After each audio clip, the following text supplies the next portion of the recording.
নমস্কার, আপনাদের সঙ্গে আমি দেবাশিস মৈত্র। আপনারা দেখছেন যথারীতি মৈত্র স্যারের চ্যানেল। মৈত্র স্যারের ক্লাস চ্যানেলে আপনাদের স্বাগত। আমি এর আগে শুরু করেছিলাম ভয়েস চেঞ্জ। আমি বলেছিলাম 4টে এপিসোডে এই ক্লাসটা শেষ হবে। তো প্রথম এপিসোডে আমি বলেছিলাম ভয়েস চেঞ্জের বেসিক জায়গাগুলো কী। তো আজকে যথারীতি আরেকটু ইনডেপথ স্টাডিতে যাব, আরেকটু গভীরে ঢুকবো ভয়েস চেঞ্জের। টেন্স অনুযায়ী কিভাবে চেঞ্জ হয় তার নিয়মকানুন শেখাবো।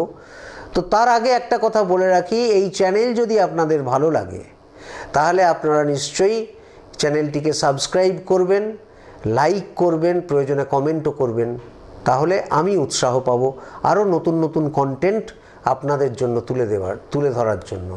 এছাড়াও আমার এই ক্লাসে আমি এমন কিছু বিষয় নিয়ে আলোচনা করি যেগুলো যারা এবছর বা আগামী বছর যারা রামকৃষ্ণ মিশনের এন্ট্রান্স পরীক্ষায় বসবে তাদের পক্ষে উপযোগী হয়। তো যথারীতি এই ভয়েস চেঞ্জের ক্লাস শেষ হয়ে যাওয়ার পর আমি আরেকটা ক্লাস করব। সেটা হচ্ছে যে আপনারা জানেন যে সাবজেক্ট ভার্ব এগ্রিমেন্ট বিষয়টা কি, এটা যদিও ডিরেক্টলি সিলেবাসে নেই এন্ট্রান্সের, কিন্তু এই সাবজেক্ট ভার্ব এগ্রিমেন্টের নিয়মকানুনগুলো না জানা থাকলে কখনো রাইটিং কমপ্লিটলি একদম পারফেক্ট রাইটিং করা যায় না। এছাড়াও আমাদের প্রশ্নেতে যে এরর কারেকশান থাকে, মাঝে মাঝে বড় বড় স্কুলে যে এরর কারেকশানের প্রশ্ন দেওয়া থাকে, সেখানেও সেটা করা সম্ভব হয় না যদি না সাবজেক্ট ভার্ব এগ্রিমেন্টের থিওরি আমাদের জানা থাকে। তো যাই হোক, এখন সাবজেক্ট ভার্ব এগ্রিমেন্টের বিষয়ে কিছু বলতে চাইছি না, শুরু করছি সেকেন্ড এপিসোডে থাকছে টেন্স অনুযায়ী কিভাবে বিভিন্ন রকমের ভয়েস চেঞ্জগুলো আমরা করব, তারই কিছু নিয়মকানুন। আপনারা ভালো করে শুনতে থাকুন, পারলে প্রয়োজন মনে করলে কাগজ কলম সঙ্গে রাখুন। আশা করি আপনাদের উপকার হবে। এবং আপনারা তো নিশ্চয়ই বই পড়াবেনই বাচ্চাদের, ভয়েস চেঞ্জ তো শেখাতেই হবে, কারণ এটা সিলেবাসে আছে।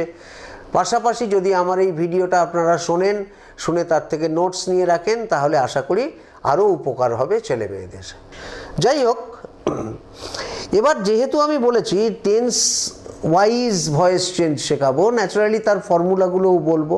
ফর্মুলাগুলো আপনারা কেউই হয়তো শুনে মাথায় রাখতে পারবেন না, সেই জন্যই আমার সাজেশন হচ্ছে ফর্মুলাগুলো লিখে নেবেন। যাই হোক, শুরু করছি টেন্স ওয়াইজ ভয়েস চেঞ্জ। প্রথমেই আমরা আসবো হচ্ছে প্রেজেন্ট ইনডেফিনিট টেন্স বা সিম্পল প্রেজেন্ট টেন্স যাকে বলে। ধরে নেওয়া যাক সিম্পল প্রেজেন্ট টেন্সের একটা উদাহরণ আমি বলছি যে he reads a story active ভয়েসে আছে। প্রথম এপিসোডে আমি বলেছিলাম অ্যাক্টিভ থেকে প্যাসিভ করবার বেসিক রুলটা হচ্ছে অ্যাক্টিভের যেটা অবজেক্ট সেটা প্যাসিভেতে সাবজেক্ট হয়ে যায়, আর অ্যাক্টিভে যেটা সাবজেক্ট আছে সেটা প্যাসিভে অবজেক্ট হয়ে যায়। এবার টেন্স অনুযায়ী অক্সিলিয়ারি ভার্ব এবং প্রিন্সিপাল ভার্বের পরিবর্তনগুলো হয়। তাহলে হি রিডস এ স্টোরি, এইটাকে যদি আমি প্যাসিভ করি তাহলে কি হবে, a story is read by him. এখানে ইজ কেন হলো, হলো এটা প্রেজেন্ট ইনডেফিনিট বলে, আর আরইএডি এক্ষেত্রে বানানটা একই, উচ্চারণ কিন্তু হবে red. It is the third form of the verb read. কারণ আপনাদের আগে বলেছি সেটা হচ্ছে যে সব সময় প্যাসিভে প্রিন্সিপাল ভার্বের থার্ড ফর্ম ব্যবহার করতে হয়। এইবার আর একটা উদাহরণ দেখা যাক, ইউ হেট মি। এখানে ইউ সাবজেক্ট অ্যাক্টিভ ভয়েস, এটা ইউ সাবজেক্ট, মি হচ্ছে অবজেক্ট। তো যথারীতি আমি যখন প্যাসিভ করব এটাকে, তখন মিটা সাবজেক্ট হয়ে যাবে। মি কিভাবে সাবজেক্ট হবে, মিটা সাবজেক্ট যখনই সাবজেক্ট হবে তখন সেটা হয়ে যাবে আই। তার কারণ হচ্ছে যে প্রোনাউনের পরিবর্তন হয়। প্রোনাউনকে যখন আমরা অবজেক্ট থেকে সাবজেক্ট করি বা সাবজেক্ট থেকে অবজেক্ট করি, যতগুলো প্রোনাউন আছে তার সবগুলো প্রোনাউনেরই কিছু না কিছু পরিবর্তন হয়, এক্সেপ্ট ইউ ছাড়া। তাহলে ইউ হেট মি এটাকে যখন আমি প্যাসিভ করব তাহলে সেটা হবে I am hated by you. তাহলে আই অ্যাম হেটেড কেন হলো, আই অ্যামটা কেন, অ্যাম হচ্ছে প্রেজেন্টের ইনডেফিনিট বলে অক্সিলিয়ারি ভার্ব হলো অ্যাম, আর হেটেড হচ্ছে হেট ভার্বের পাস্ট পার্টিসিপে। তাহলে পাস্ট পার্টিসিপল মানে V3 ফর্ম। তাহলে এবার দেখব আমরা যে প্রেজেন্ট ইনডেফিনিটে যদি অ্যাক্টিভ ভয়েসে কোনো সেন্টেন্স থাকে তাহলে সেই সেন্টেন্সটার স্ট্রাকচারটা কী হবে? স্ট্রাকচারটা হবে সাবজেক্ট প্লাস V1 মানে ভার্বের ফার্স্ট ফর্ম, তার সঙ্গে এসও যোগ হতে পারে, ইএসও যোগ হতে পারে ফার্স্ট ফর্মের সঙ্গে, as per subject, according to subject, তারপর হচ্ছে অবজেক্ট। এটা হচ্ছে অ্যাক্টিভ ভয়েসের ফর্মুলা প্রেজেন্ট ইনডেফিনিটের। কিন্তু এটাকে যখনই আমি প্যাসিভ করব তখন অবজেক্টটা হয়ে যাবে সাবজেক্ট। দেখুন কিভাবে চেঞ্জ হচ্ছে, এটা প্যাসিভে হয়ে যাবে অবজেক্ট প্লাস ইজ, এম বা আর, তার কারণ প্রেজেন্ট ইনডেফিনিট। তাই বি ভার্বের এই তিনটে ফর্মের যে ফর্মটা উপযুক্ত, যে ফর্মটা উপযোগী সেই ফর্মটা ব্যবহার করতে হবে, প্লাস V3 মানে হচ্ছে third form of the principal verb, plus agent হচ্ছে বাই, প্লাস অবজেক্ট। এই গেল প্রেজেন্ট ইনডেফিনিট টেন্সের চেঞ্জেসগুলো। এবার চলে আসছি আমরা প্রেজেন্ট কন্টিনিউয়াস বা progressive tense, present progressive tense. আপনারা জানেন এর আগেই বলেছিলাম যে প্রেজেন্ট কন্টিনিউয়াসকে প্রগ্রেসিভ টেন্সও বলা হয়। তা প্রেজেন্ট কন্টিনিউয়াস টেন্স মানে হচ্ছে যে কাজ এখন আমরা করছি। ধরে নেওয়া যাক, একটা উদাহরণ বললাম যে my mother is cooking food, আমার মা এখন খাবার তৈরি করছেন, প্রেজেন্ট কন্টিনিউয়াস টেন্স, এটা অ্যাক্টিভ ভয়েসে আছে। তো এইটাকে যখন আমি প্যাসিভ করব তখন যথারীতি ফুডটা হয়ে যাবে সাবজেক্ট। তাহলে কি হবে? Food is being cooked, BEING, being cooked by my mother. তাহলে একটা জিনিস বোঝা গেল, সেটা হচ্ছে কন্টিনিউয়াসের প্যাসিভেতে সবসময় বিইং, BEING, বিইং এই ওয়ার্ডটা যোগ করতে হয়, এই ওয়ার্ডটা প্যাসিভে রাখতে হয়। তারপর আর একটা উদাহরণ দিই, যেমন হি ইজ ইনসাল্টিং মি, মিটা হয়ে যাবে যথারীতি I am being insulted by him. এবার ইনসাল্টেড বা কুকড এই দুটোই কিন্তু ভার্বের থার্ড ফর্ম। তাহলে এবার আমরা দেখব যে কন্টিনিউয়াসে অ্যাক্টিভের ফরম্যাটটা কি দাঁড়ায়।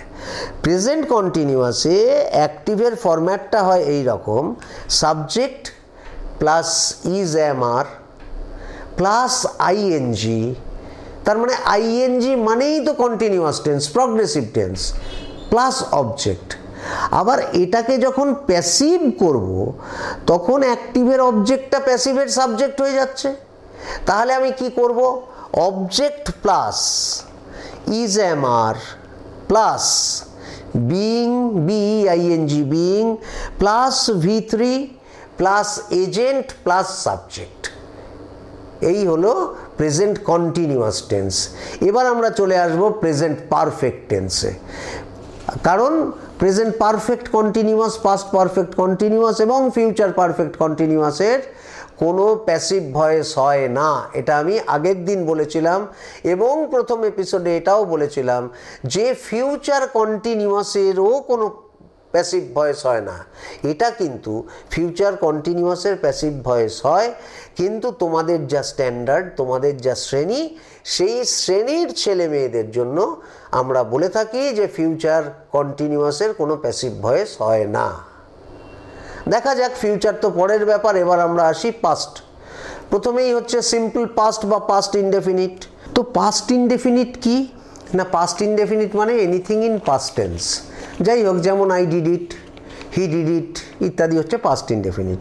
কিন্তু আমাদের তো এটা টেন্সের ক্লাস নয়, তো আমরা দেখব যে পাস্ট ইনডেফিনিটের প্যাসিভ ভয়েস কিভাবে হয়।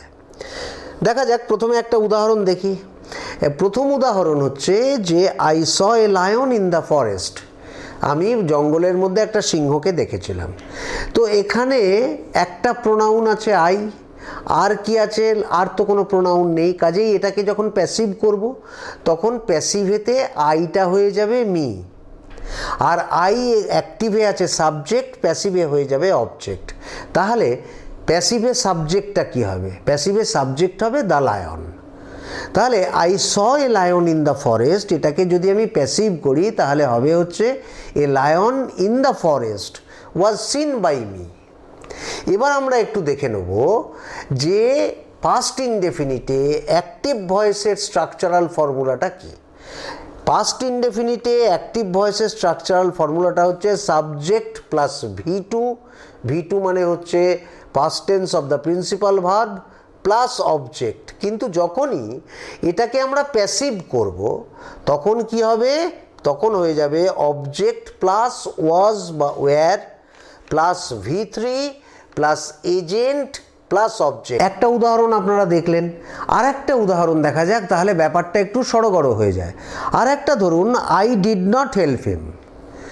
I did not help him, এখানে দেখুন দুটো আছে, দুটো প্রোনাউন আছে, আই আছে আর হিম আছে। তো এটা তো অ্যাক্টিভ ভয়েসে আছে, যখনই এটাকে প্যাসিভ ভয়েস করব যথারীতি আই আর হিম চেঞ্জ হয়ে যাবে। আই চেঞ্জ হলে হয় মি, আর হিম চেঞ্জ হলে হয় হি। তাহলে এটাকে প্যাসিভ ভয়েস করলে কি হবে, he was not helped by me. তাহলে পাস্ট ইনডেফিনিটে প্যাসিভ ভয়েসের স্ট্রাকচারটা কি? পাস্ট ইনডেফিনিটে প্যাসিভ ভয়েসের স্ট্রাকচারটা হচ্ছে অবজেক্ট প্লাস ওয়াজ বা were plus V3 plus agent plus subject. এইবার আপনাদের মনে একটা প্রশ্ন হতে পারে যে সেটা হচ্ছে, যখন আমি প্যাসিভ ভয়েসের স্ট্রাকচারাল ফর্মুলা বলছি তখন আমি অবজেক্টটাকে কেন প্রথমে বলছি? অবজেক্টটাকে এই কারণেই প্রথমে বলছি, অবজেক্টটা কিন্তু প্যাসিভ ভয়েসে সাবজেক্ট হচ্ছে, কিন্তু আমি শুধুমাত্র বাচ্চাদের মনে রাখার স্বার্থে যে অ্যাক্টিভ ভয়েসের অবজেক্টটা প্যাসিভ ভয়েসে সাবজেক্ট হয়, তো সেই জন্য আমি অবজেক্টটাকে সাবজেক্টের জায়গায় বসিয়ে অবজেক্ট হিসেবে উল্লেখ করছি। এটাকে অন্য কোনোভাবে গুলিয়ে ফেলবেন না আপনারা। এবার আসছি পাস্ট কন্টিনিউয়াস। পাস্ট কন্টিনিউয়াস মানে কি? পাস্ট কন্টিনিউয়াস মানে প্রগ্রেসিভ টেন্স, তার মানেই আইএনজি যোগ হয় ভার্বের সঙ্গে। এটা এতদিনে বাচ্চারা শিখে ফেলেছে।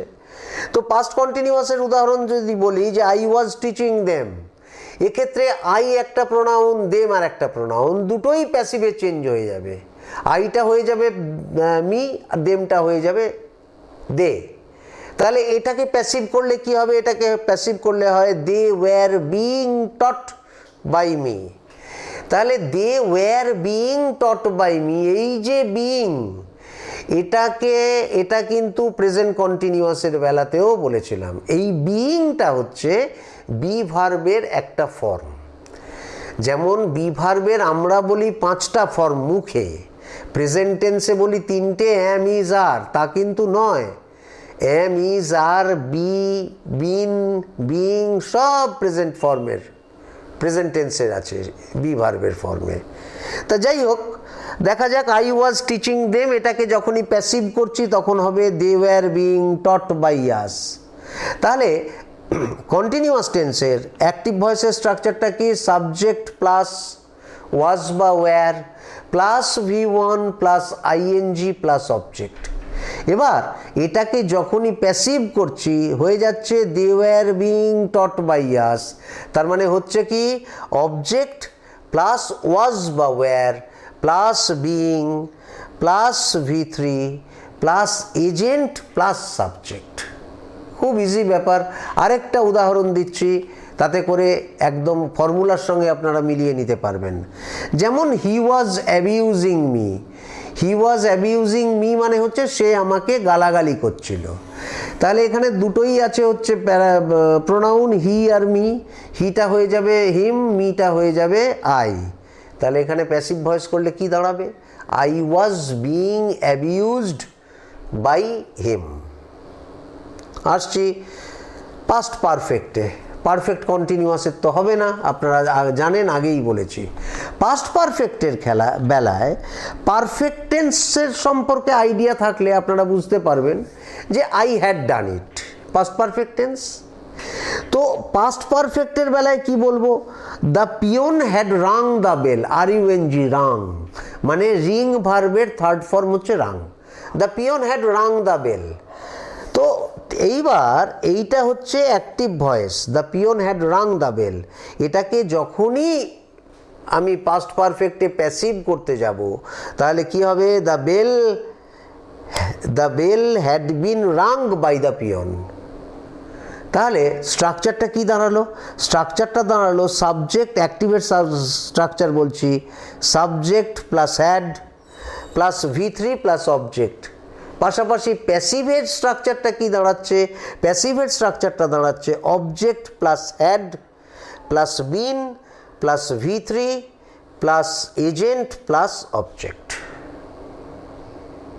এই হচ্ছে পাস্ট পারফেক্ট। পাস্ট পারফেক্ট কন্টিনিউয়াসের তো কোনো ভয়েস চেঞ্জ হয় না। তা যাই হোক, আপাতত এই দুটো শিখুক। পরের এপিসোডে আমি ফিউচার নিয়ে আলোচনা করব, অর্থাৎ থার্ড এপিসোডে ফিউচার নিয়ে আলোচনা করব। আমার আজকের এই আলোচনা সম্পর্কে যদি আপনাদের কোনো কোয়ারি থাকে, কোনো প্রশ্ন থাকে, সরাসরি স্ক্রিনে দেখানো নাম্বারে আমাকে ফোন করতে পারেন। তবে বেটার হয় যদি আপনারা ইনবক্সে আমাকে প্রশ্নটি দিতে পারেন। আমার নাম্বারটা আবার বলে দিচ্ছি, 8337070688। সবাই ভালো থাকবেন। আজ এখানেই শেষ করছি। নমস্কার।